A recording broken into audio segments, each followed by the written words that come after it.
The Pope and Young Club wants to welcome you as we rally together to ensure our bow hunting opportunities for today and tomorrow. You've come to the podcast that believes in preserving, protecting, and promoting the passion for bow hunting. Join us as we strive to be the voice of today's bow hunter. This is the Pope and Young Podcast.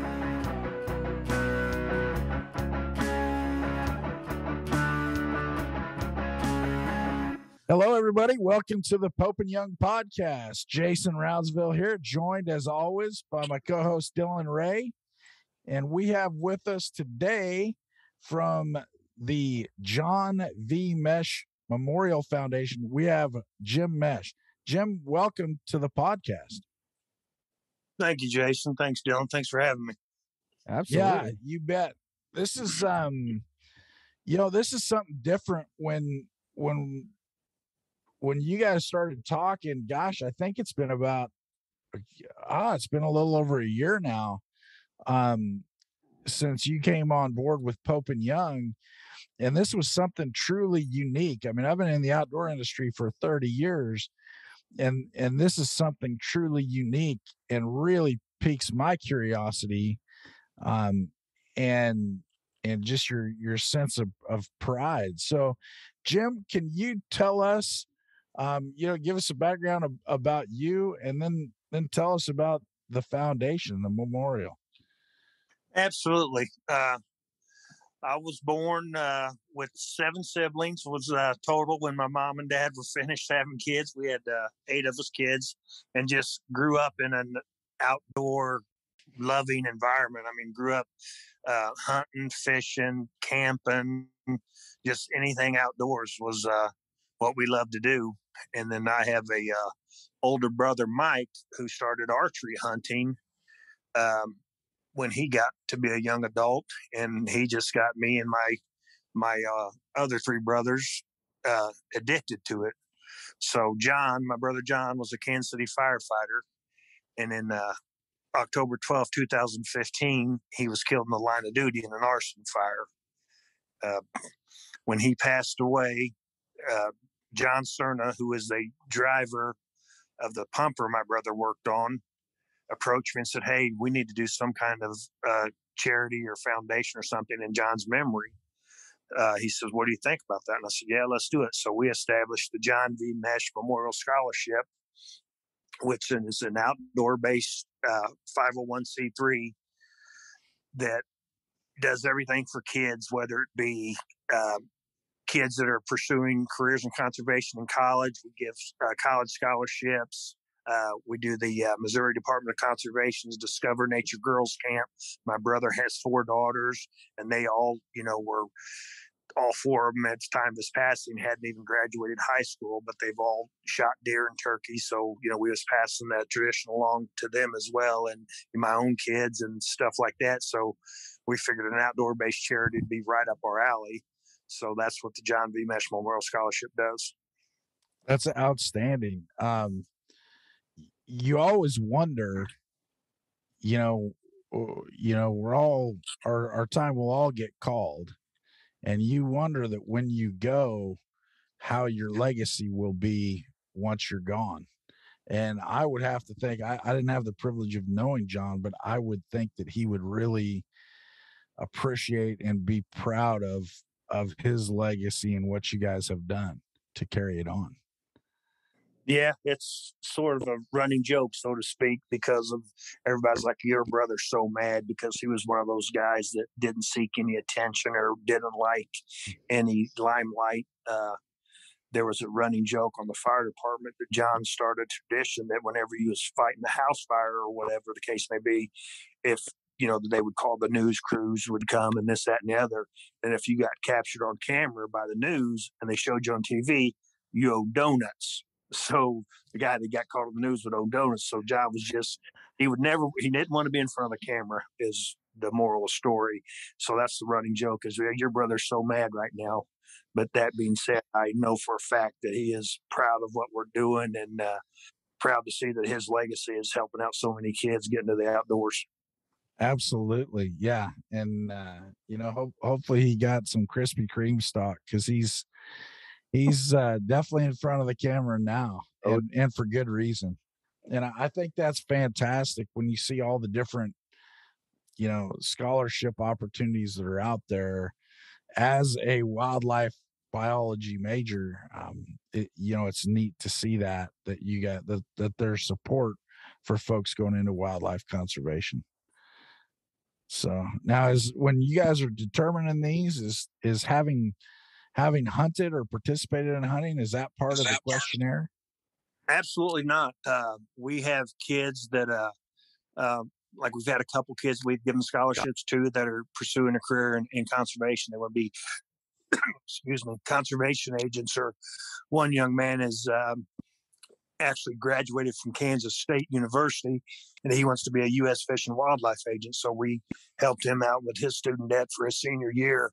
We do we're the premier sponsor for the university hunting program here at the University of Missouri, which actually allows college age kids that have never been introduced to the outdoors to go out with the guys from Delta Waterfowl and get introduced to duck hunting and to the outdoors and shooting guns and stuff like that. So in the future, when they're at a time in their lives where they'll be having children pretty soon, that they can introduce their kids to the outdoors. So yeah, we're just trying to get everyone involved in the outdoors and Wow. and enjoy what we grew up enjoying. And there's a movement, at least nationally, if not internationally, the 3R movement, recruit, retain, and what is it? I think it's get them back. So, whatever that R is, I'm drawing a blank right now. Anyway, and so there's all this energy all across the country for recruiting new hunters and getting people into the hunting community.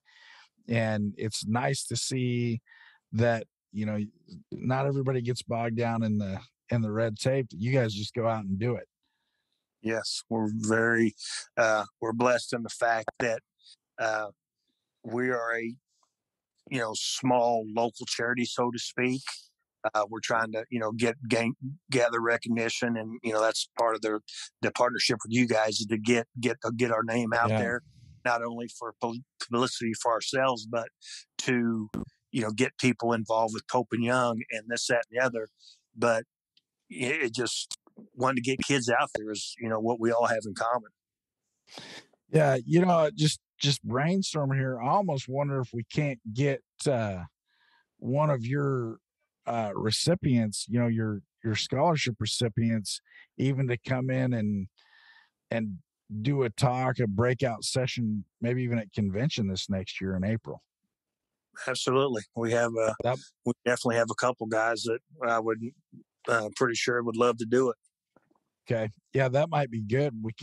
We could have that for our attendees, and then even set it up on a Facebook Live or something like that where people could see it. And I think, what do you think, Dylan? I think that'd be cool. Really cool. Yeah, I think people would like to see that. It's just something, it's something just different and unique. The approach that you're doing is something that I just hadn't seen before. So yeah, it's very good. So who was a better hunter, you or your brother? Oh, that's the big. Hey, I'll put you on the spot. Doesn't bother me. I'm the one with I do a lot of hunting with my brother Mark and my brother Mike, and then obviously John before he passed away. And out of all of us, I was the one that got just get so fired up and like calm down, and they were all more calm and collected. I would say I'll give them that, but as far as producing game, I would have to say that I've shot the biggest deer out of the group. Well, besides my brother Mark, but he shot a 20 back in the day. But between me and John, I shot a bigger deer than him. All right. So that's skirting it a little bit, but you jumped in there, so we'll take that. Yeah, that's fun. And so you mentioned hunting and fishing. What's your favorite thing to chase? Whitetails with a bow. That's all I do is archery hunt. As Dylan knows, I just got back from harvested my first mountain lion here in December with my bow. Oh, wow. And then, That was a cool story. Very cool story. I'll tell you what, that was something that was the hardest hunt I've ever done. And just to go into that a little bit, on October 11th, 2015, my wife had a surprise birthday for me, a 50th birthday party. And while I was working that day, and she was like, "Hey, we're going to have this party. None of your brothers and sisters can come, but you got some friends that want to, get together." So I said, "Okay." So when I get to this thing, all my brothers and sisters are there. So me and my brothers and a couple other guys that we hunt with went up in this little room, had a fireplace. We was watching college football, and we got on the subject of bucket list hunts. And my brother John was like, "Oh, I want to do an elk." And my other brother was like a bear. And I was like, "Yeah, I want to do a mountain lion or a grizzly with my bow." And so we were all talking about this, that, and the other. And at the end of the conversation, my brother John says, "Yeah, we need to start doing these hunts before something happens. We can no longer do them." He went to the fire station next day and passed away. Wow. The very next day. So when we went up there to do this hunt, it was 6 years in the making. And the guide that I went with told me, he goes, "Hey, we usually don't go there." They called it Willow Creek. He goes, "Jim, we usually don't go down this Willow Creek." He goes, "There's locals that won't go down there." I said, "We're going." I said, "We're getting this cat." So it was quite the trek, but definitely worth it. Yeah. You hear that all the time. Live now because tomorrow's promised to no one. Absolutely. And it's, when you hear it said from your brother who passed away shortly thereafter, I would have to think you'd take that more to heart than what most of us tend to do. Yeah, we just, like last week, I just got back from my first ever bear hunt in Canada, and that's, that's because of him. Yeah. My brothers have shot elk and just everything we do now is, I don't want to say in his memory, but, with him on our mind, and because we're trying to live out stuff that we know he would have wanted to do. Yeah. Well, and like you say, it reminds you that, hey, do it now because you may not have it, may not get next season. I think that's one of my things. If next season ever gets here, apparently I'm going to hunt like 700 out of 365 days. Cause that's what I always say. Oh man, next season I'm going to do this. Next season I'm going to do that. So, yeah, definitely tomorrow's never guaranteed. Yeah.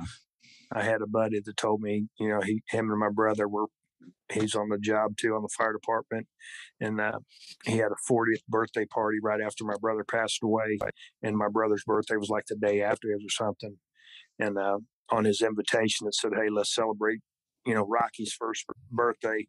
But more importantly, let's celebrate the people who wasn't able to make it to 40, and have a picture of the brother." So yeah, it's definitely not guaranteed. That's nice. And then where did you guys grow up? Kansas City, Missouri. Okay. Yeah. And then is that where he was on the fire department? Okay. Yeah, he actually passed away in the neighborhood we grew up. I mean, maybe a mile and a half from our childhood home. Wow. Yep. Yep. And you're still there? Oh yeah. Yep. Yep. Okay. We all still live here. That makes it nice that everybody's close. Oh yeah. Yep. So Jason, tell me about. Go ahead. What's exciting is, when you hear about a nonprofit, you're immediately like, well, what do they do? How do they do it? Where do they do it? And Jim called me one day and I was like, "Hey, I got your number off of something for Pope and Young. Would like to work with the club." And I'm like, "Okay, tell me what you do." And I immediately bought in. I'm like, "Wait a second. So you not only host these events to get kids involved in the outdoors, but then you put your money where your mouth is and you help kids who really want to truly do this for a living." And so it was something incredible for him to call, and to look at how they handle themselves, to look at what they do. And I've seen the events take place and how big and fun they are. And it was just something super special. And so I commemorate you guys. So keep doing what you're doing. I appreciate it, Dylan. Yeah. So, tell me about this lion hunt. Where I don't think you got that done in Missouri. No, we actually, it was a couple years in the making. Average, it was 6 years. Took me 6 years to save up for it. But the first year I bought a tag, like 5 or 6 days before I was supposed to go. The unit I was hunting, the quota got filled, so I had to eat the tag. And I guess they had that year. They had the guy I was hunting with had a bunch of property like 2 hours west of where he normally hunts, and they had a wildfire up there. And he called me, goes, Jim, he said, my unit, the quota is filled, but I went down, to this other place, and he goes, they had the wildfire and it burned like 400,000 acres or something from a lightning strike. And he goes, I was down there for 3 days on mules and snow machines and everything. He said, I seen one deer print. He said, I didn't see a single lion track. He said, well, you can come up this year and try it. He says, but I think, you're, and I said, what are my options? He goes, how about we just schedule it for next year? So it was a 2 hour wait. So we get up there, and first week he had a hunter in, and it was a dry ground hunt. So our first day we went out, dry ground hunt, and looking at the weather, and it was, it's going to snow tonight. So, being from Missouri, it snows and you wake up and there's a little, snow in the grass and the streets are there. But we get up there, we wake up and there's 2 feet of snow. And he's like, this is the weather we're waiting for. So Yeah. we ended up getting on his side by side, and you just get up 2 o'clock in the morning, and he actually hunts the land that his wife's family owned, like her great grandparents. They still had their trappers cabins and homesteads. We're driving through their homesteads that were built in the 1800s and whatnot, and he's just got little logging roads basically cut through the sides of these mountains. And we would drive about 130 miles a day looking to try to cut a track. So on the third day, like I said, we start at 2 o'clock in the morning. On the third day, about 9:30 in the morning, we found our first lion track and set the dogs out. And 9 hours later, they had him treed. 9 hours. 9? Wow. Yeah, they chased him over 3 Wow. minutes. It was a long track. How many miles did you say they chased him? I want to say he ran like 15 or 16 miles before he treed. And those dogs earned their keep. Yeah, and them dogs, some of the stuff they went up and down was amazing. I was asking because, I was totally, ignorant on lion hunting. I just knew I wanted to. And the guy was like, oh, yeah. He goes, this is what we call a runner. He said, this doesn't happen very often. He goes, usually because when we first put out on it, it was sort of flat and sort of open. He goes, oh, we're in a good spot. We're in a good spot. He said, we'll walk up a couple hundred yards and be able to. And I was like, hey, it's right up my alley. I'm fat and old. This is perfect for me. And then once we finally got them treed, the dogs, you put the GPS collars on them before you turn them out, and they're running. And it's just crazy that the actual device, you can see the dog like standing up on the tree, so to speak, on his hind legs. You can see the whole pack of dogs in this little GPS device standing on it. He's like, yeah, look, they're treed. And it says all the names of them on the device. So we get in the side by side, and we go up to the top of this mountain where this cat trees. And he goes, yeah, it's 363 yards down in this mountain. I said, okay, that ain't bad. But it's so steep that we end up going like 2.5 miles to get to that 363 yards. Yeah. It was just, switch back and forth. You can't just walk straight down. What state did you say this was? I missed it. Colorado. Okay.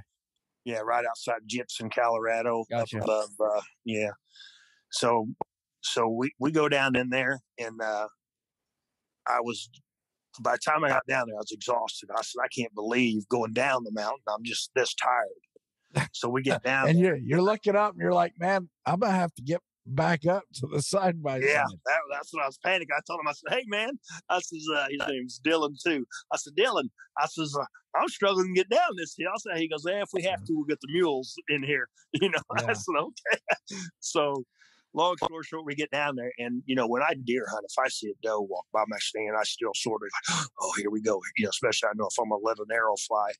And I thought, man, when I see this cat, I'm going to be just panicking beside myself. And when I saw the cat, I was just like, man, that is so beautiful. I mean, it was just like, wow, there's a mountain lion in that tree. But it never, we filmed it. I had another a fireman buddy film it for me that came along named John Badami. And on the video, I actually was sweating so bad going down that hill. When I pulled my bow back, I said, man, I can't see nothing because my glasses were fogged up. So he actually reached over and pushed my glasses down off my eyes. And I go, I can't see. In the video, you hear me go, I can't see nothing. And the next thing you hear is my release going off and the arrow going. And it just center punched. This thing was looking right at us. It center punched us right in the neck, right. And the rest is history. Huh. Yeah. Cool. So we stayed up there, and when I first shot it, it fell down about 10 feet and sort of climbed back up. And Dylan's yelling at me, hit it again. So I shot it again, and that arrow just complete pass through. Not it might still be going, but about 10 more seconds, it down to the ground. We had to before I shot, he chained all the dogs up, and he told John Badami, he goes, hey, get down there and can you get them broadheads out of that cat? Because we still had one arrow. So John went down there and took the arrow out, and he let them dogs loose and goes down there, and that's the reward is they get to chew on that cat for a couple minutes. And so then it was picture time. Yeah, that when you see that happen, you're like, hey, that's my rug they're chewing on. Yeah, it doesn't hurt it, but you're like, that's going on the wall. What are you doing? Don't be telling them. But they didn't. It was amazing. They didn't take any hair out or nothing. But they don't let them. They wasn't on a very just 10, 15 seconds. Yeah. But that's the reward. And then they'll just sit there and start watching you. With your pictures and field dressing and all that stuff. So by this time it's 6 o'clock at night. It's getting dark.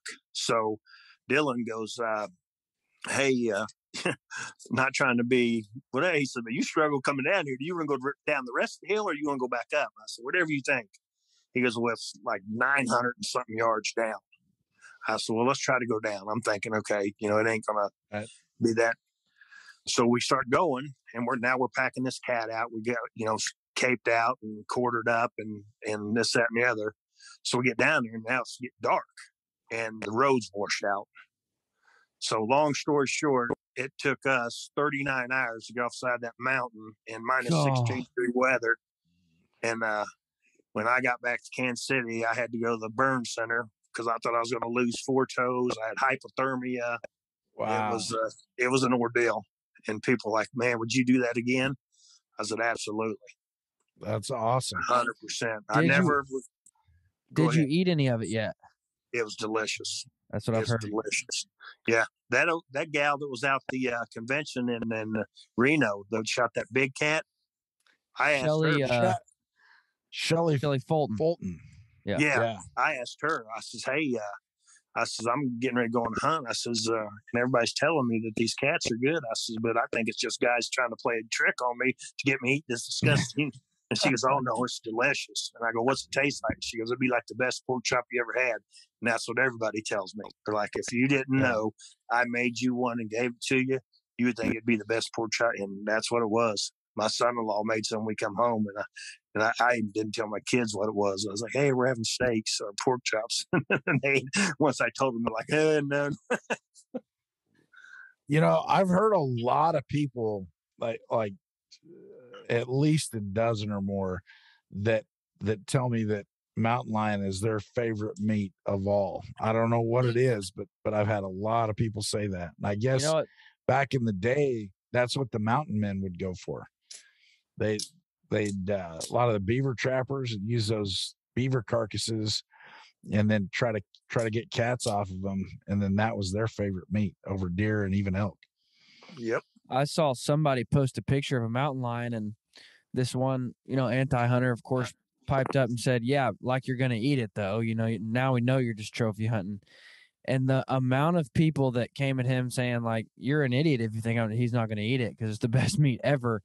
There was like 1,300 comments back to that one guy saying yeah, of course he's gonna eat it, or you've never tried it, obviously, or I mean, just and I'm like, wow, I need to try some.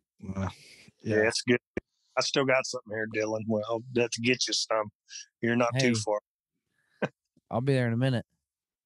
Yeah. I can be there by dinner. Yeah, that's whenever we started all this. I've never been a social media guy. I'm a little bit older guy. I'm 56 now, so I never. And my daughters, I got 4 daughters as well, and my second oldest daughter's like, Dad, if you want to get the word about the scholarship, you need to get on social media. And I'm like, there's no. So she said, well, I'll tell you what, I'll do it, and then I'll just make you a mediator on it, so to speak. And it's actually in my name.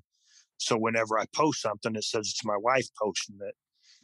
And she was right. I mean, this social media, as you guys know, it's, how you get people involved in it.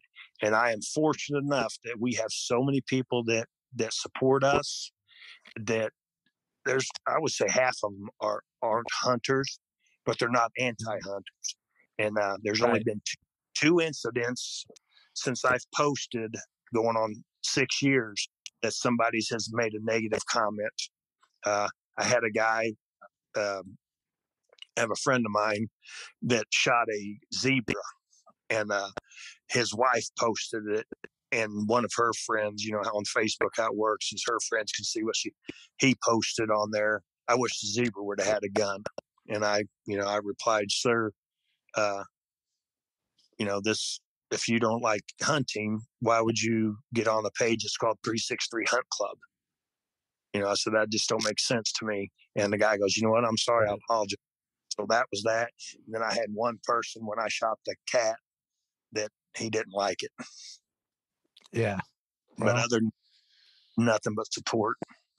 it's, I remember the the first sad time I thing got is, I remember the first time I got a hate comment. I was pumped. I'm like, babe, I've got haters. Yeah, I've made it. Yeah, this guy.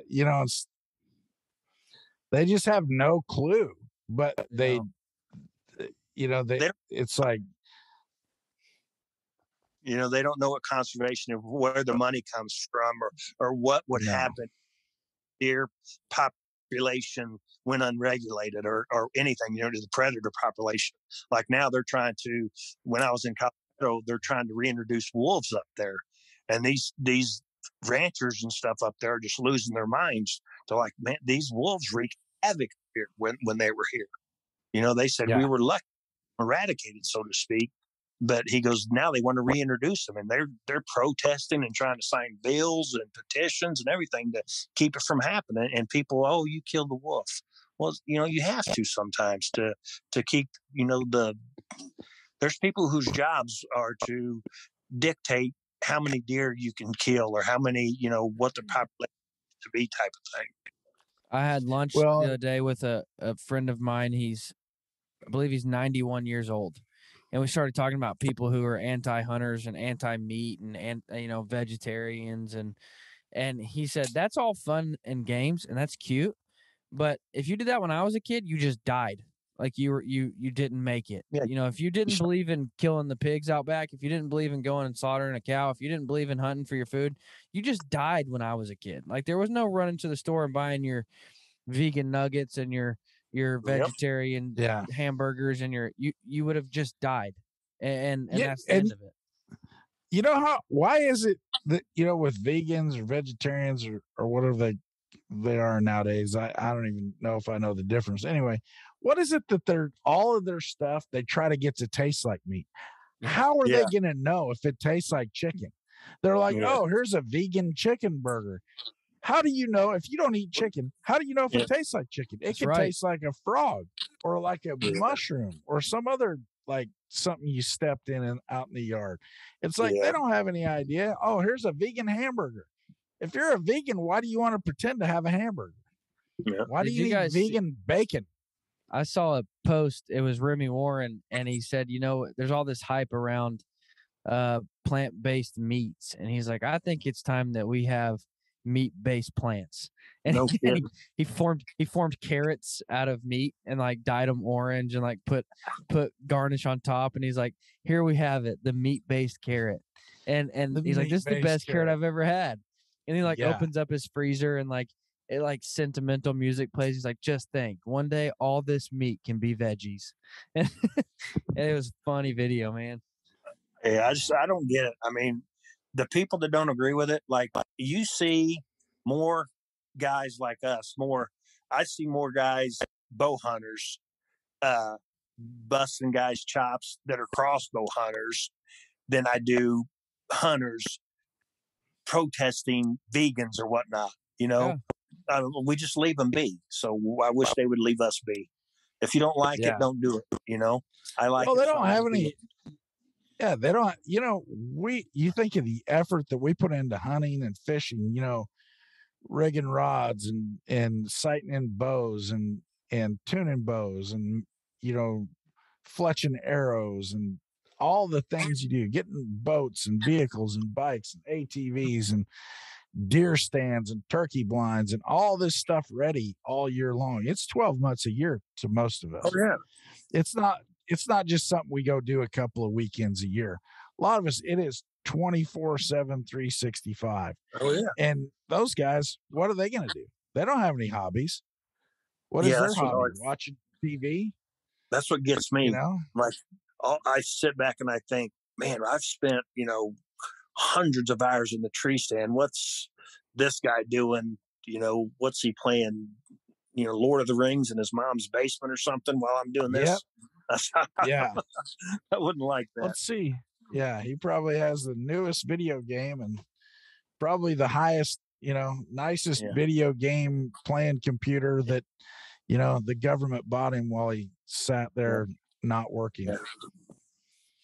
Yeah. That's one thing good about the COVID when everybody was sitting around. A lot of people into the outdoors. I have a lot of people around here. I actually have a neighbor lady that she started hunting and shooting and stuff. She's from California actually, and she's got 3 sons and a daughter. And she does her and her daughter's been on a couple hunts, like women's hunts, and her sons went to a couple of our archery camps that we do, and now he shot his first deer last year, and this, that, and the other. So it's neat that that's one good thing I can say came from the COVID is that people actually got, because my life really didn't change. People are like, oh, what are you going to do? I'm like, I'm going to go hunting, or I'm going to go sit out in the boat by myself like I normally do, or with my buddy that doesn't really care if I cough or not. I'll tell you what, my favorite part was all the people who didn't like wild game. And then when Walmart didn't have any meat, they're calling you saying, hey, you wouldn't happen to have any meat, would you? Yeah, imagine that. No. They didn't like wild game. Yeah. I got all the broccoli you can eat, though. Yeah. Come and get it. You got some grass in your yard? Go gnaw on that for a while. So, well, now that you cross this lion off your list, what's next up? What's on the top of that bucket list, Jim? Well, the top of it is a grizzly bear. But that's a little bit expensive and this, that, and the other. So, but my next actual planned hunt is an antelope. I'm going antelope at the end of August. Nice. But I got to do that this year and had a lot of fun doing that. Yeah, it seems like it's fun. Yeah. What state are you headed to? South Dakota. Okay. Very nice. Yeah. I got a buddy up there that he actually put me on a Merriam's turkey a couple years ago, and he's got a little bit of property, I'd say, up there. And he's like, yeah, if you want to come up here, he goes, you want to come up here and sit in the blind all day over a water hole? He goes, I'll put you on some antelope. He said, I just can't do it. Like we was turkey hunting. Yeah. And we'd been in the blind for 45 minutes, and he was just fidgety. He goes, I just cannot sit in this blind. I said, it don't bother me none. Yeah, some people can't do that. And if you ever want to know what somebody's like, you sit on an airplane next to them. Because I sit on an airplane. I stay in I'm a pretty big guy, barely fit in the seat anyway. So I like to stay in my lane, from the center of the armrest in, and I don't move. And then you get some people there, and they're just they don't stop for 5 hours. I went to the East Coast not too long ago, and I sat next to a guy who either his leg was shaking or he's moving his hands, and I'm just like, You're just like, can't you just sit still for 5 minutes? For You five offer and a him, half hours, he did that. you offer him some medicine. So here, man. Oh my gosh. I'm like, why don't you calm down? Maybe you shouldn't have had 14 cups of coffee before you jump on an airplane. Yeah, It no was, kidding. it was terrible. So yeah, some people just are not meant to sit in a blind. They just have to get up and go. And that's good. I mean, that's why Oh there's yeah. all kinds of different ways to hunt. Yeah, this guy here, he's got two sons. One of them actually was going to Baylor, and he was our scholarship recipient last year. And these guys have killed it all. I mean, he's got his youngest son, I think, is either a junior or a senior in high school, but junior high school, they've already shot mule deer, whitetail, elk, bears, mountain lions. And I mean, he's a hunting fool, but he just cannot sit in a blind. Yeah. Speaking of not sitting in a blind, you went on that lion hunt, and imagine how difficult it was. Jack Frost shared with us that his next goal is to shoot a mountain lion without dogs, just spot and stalk mountain lions. Wow. Well, I don't know how it's possible. Well, when I check up there, you got to check your lion in with the conservation department. You got to call them. And we was actually coming back to Missouri on a Sunday, so we called them and had the guy meet us at the conservation office. And they pull a tooth out of the back of the lion's mouth to age it, and then they look at it and see like if it was a female, they'd look at its teats to see if they were black, see if it had a litter or whatnot. And they just do all kind of this, that, and the other just to try to know what they're being harvested up there. But they have a guy call me like 2 weeks after to, hey, how was your experience? What'd you think of Colorado? Blah blah blah. And that's what this old boy does. And he does it. He says, yeah. He goes, I'll track that thing for 2 or 3 days. Just track it through the snow with no dogs or nothing. And he's bow hunting. I was like, oh, wow. Just like Jack Frost. But yeah, he goes, man, I was like, man, I'll tell you what, I barely did it with the dogs. I don't know how you do it on, bow hunting by yourself, tracking them for 3 days. Yeah, because if you ever see them, those things can move. I mean, flat out move, just walking. They just go, and they it's not like a deer or an elk where they take a few steps, stop, nibble some brush. Those cats, they're just on the move. They're on the prowl. Yep. They can cover a lot of ground. Oh yeah.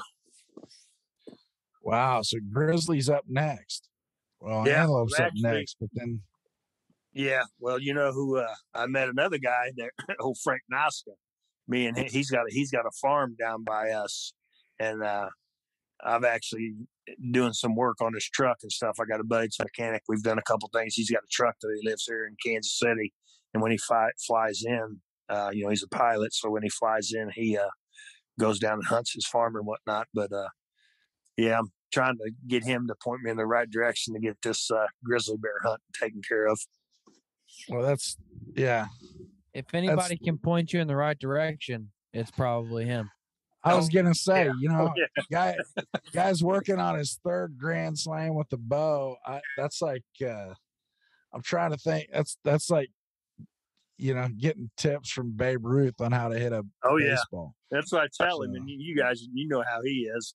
Like when I first talked to him, like, man, I it's hard to believe I'm talking to you, man. I said, I known who you were for a long, and he just a regular guy. He's like, what do you? Hey, yeah, when I come down, we'll hunt this, that, and the other. I'm like, holy cow. Yeah. And it's the difference there is Frank just makes choices in life for how to get out in the field more, how to hunt more. Oh, yeah. Opportunities at more tags. And you have to respect somebody who's, literally moves to Alaska to allow themselves more hunting opportunities in a year. You got to appreciate that.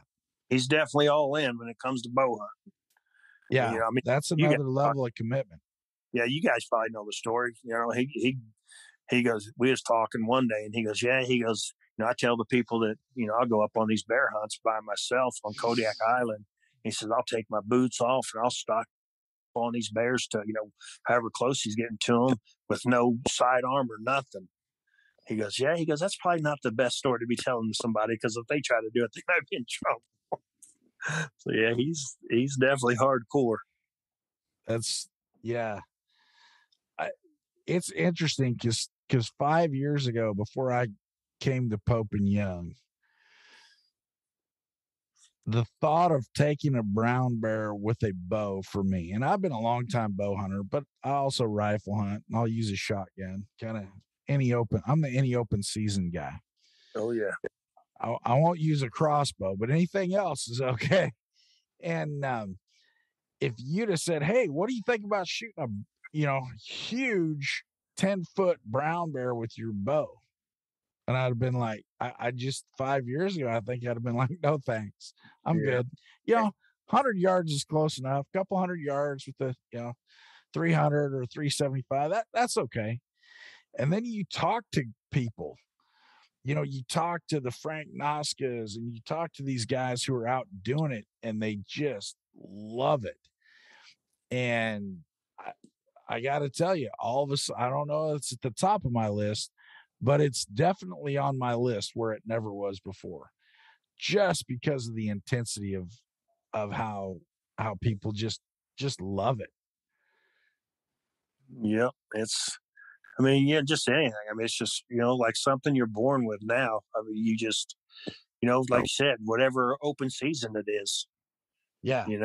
but I'm like you, I'm to the point where, I just want to do something that I haven't done before, Yeah. I mean, like I said earlier, if I see a doe walk by my stand, I still get fired up and amped up to if I think I'm going to shoot her, but I just want to expand my, horizon, so to speak, and just try to shoot as many species as I can, if that sounds right.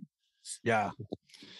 Yes. We had John Fossil on from Jack Creek Preserve, and he talked all about the hunting the dangerous game, and that's lions and big bears and stuff like that. That's it, when you hear people that are that into it talk about it, it definitely gets you thinking. So Yep. Well, that's good. Well, if what would have been on the top of John's list? He wanted to do an elk. An elk. Okay. Never got a chance. Nope. Never got a chance.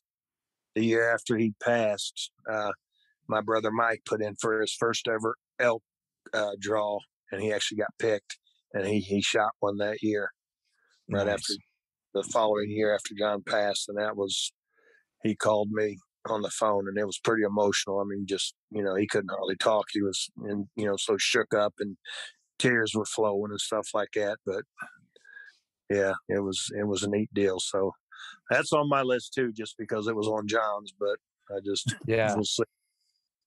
Man, it's chasing elk's pretty fun. I'm not gonna lie. It's a good time. Yep. I can only imagine hearing one of them things. You hear them bugling. Only the problem with the elk, as opposed to say a mountain lion, is you get one of those 900 yards from the truck and you feel it because they're big and heavy, and it takes you and your buddies all to get that thing out, hopefully in one trip. But I was watching an elk hunting video on my TV the other day. I didn't even think anything about it, but I had to go out and take the trash out or something.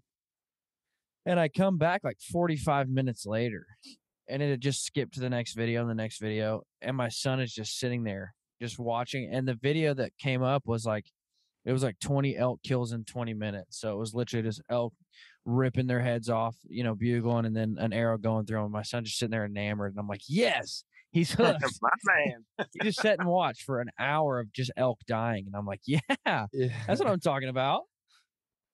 Daddy's boy. Yeah. See, I see an elk. I couldn't do that because I see an elk dive, and all I'm thinking is, oh my gosh, the work has just begun. Yeah. Because that's what it is. As soon as you release that arrow, man, it's nothing but work for the rest of the night. Yeah, that's what I hear. It's a task getting them out of there. Yeah. And it's I used to hunt a ranch over in Eastern Oregon, and people be like, wow, it must be nice to hunt the ranch. And I don't know that the hunting was actually ever any better where we were as opposed to, a few miles away on national forest public land. I think you could do very similar things in both scenarios. The difference was you could get at least a four-wheeler to within 100 yards of anywhere on this ranch. And man, Right. when you're getting an elk out, that was worth it. That was worth what we paid to be in there right there. Guarantee So, it. yeah. Well, I'll tell you what, Jim, we really appreciate what you're doing with the scholarship program. It's something really unique. I love the outdoor aspect to it. The conservation, the wardens, the folks that are like that, and having something specifically set up for them, I think is fantastic. So I commend you for the work you're doing, and I'm just proud to be associated with you, as is Pope and Young. So, Well, I appreciate it, Jason. It means a lot. So I just, trying to pass along what I grew up loving to do, and I was the guy that when we started this, uh, I just basically hunted with my friends and nephews, and now, I wasn't the guy that said, oh, some kid that I know in a different state or whatever. We've done a couple hunts with kids. Me and my brother's done some guided turkey hunts, and I was like, some kid that his parents don't hunt, and he wanted to go on a hunt, and I'm going to guide him, and it's not going to really affect me. But doing these hunts and being successful, and watching these kids, like harvest their first turkey, and the smile on their face is just, it's just it hits you. I mean, it's like, holy cow, this kid's addicted, and I'm yeah, part of the that he's going to be doing this forever. So yeah, it's well worth it. It's well worth it. yeah. I've seen that with kids. I've also seen that same type of thing when you get grown adults on hunts that they never expected to be on, and you can just tell that their mind has been blown. And they're the same thing. They're addicted and they want to come back next year.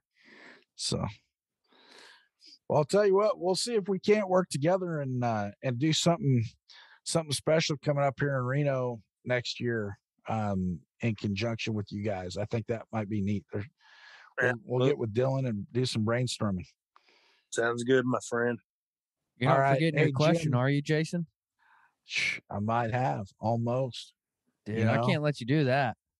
Can't do it. We've done it on every episode. I get a little sidetracked because this is something, it's just something different, and it's unique, and I like it. And so I just wanted to hear all about it. But all right, Jim, the one question we ask everybody on our show is, when you find yourself up on the mountain or in a tree stand, when you're out hunting, what is one non-traditional type item that you like to have with you? Holy cow. That's a hard one. What I carry now that I never have, I carry a coin in my pocket. It has my brother's picture on it. We have challenge coins made. If Nice. that counts. That one counts. Yeah. Yeah. Absolutely. A good luck charm. I always take him out in the field with me. That's good. We will take that. So, and you know what? Not everybody has a challenge going for their brother, the hero fireman. Yeah, absolutely. So, I like that. I would not accept vegan bacon. That is an answer we will not accept. I would not eat it. Yeah, we will accept bacon. In fact, that is probably one of my favorite answers to date. Yeah. But we will not accept vegan bacon under any circumstance. I will, however, accept meat-based veggies if that's something. Yeah, absolutely. Yeah, carrot-shaped hamburgers, absolutely. Remy, if you're listening, you know what? Let's do those in Reno. Yeah, that's gonna be we'll have a veggie barbecue that's gonna be Wednesday night kickoff. Yes, our Wednesday kickoff. Bam. Yeah, we're gonna have grilled veggies like carrots, and I don't know what else you could shape meat into that looks like vegetables, but I'm good with that. Love it. So, Meat hey, Eaters Jim, Anonymous. thanks so much. Hey, can't wait to see you here. That's coming up before you know it. But anyway, have a good one. We'll keep in touch. Thanks so much for all you're doing out there. Great All right, program. and can I say one more thing? If anybody out there listening has any children that are looking for any financial assistance or hunts or whatnot, or would care to donate or whatever the case may be, well, like I said, we're a 100% nonprofit 501c3. They can either go to johnvmesh.org and reach out to us, and we can send them a application for scholarships or whatnot, or on social media, we are 363 Hunt Club. 363 being John's badge number. You can get in contact with us on that as well, or follow that on social media and find out everything that we're doing. Absolutely love it. And then we have a hot link directly to you guys from our website as well in our partners section. So they can pull you up and it'll say the John V Mesh, and they just click on it, goes right to your page. So anyway, Jim, thanks so much for being here. We appreciate the support and love what you're doing. So thank you very much. Thank you guys. I like everything Pope and Young does, man. Can't get enough of that bow hunting.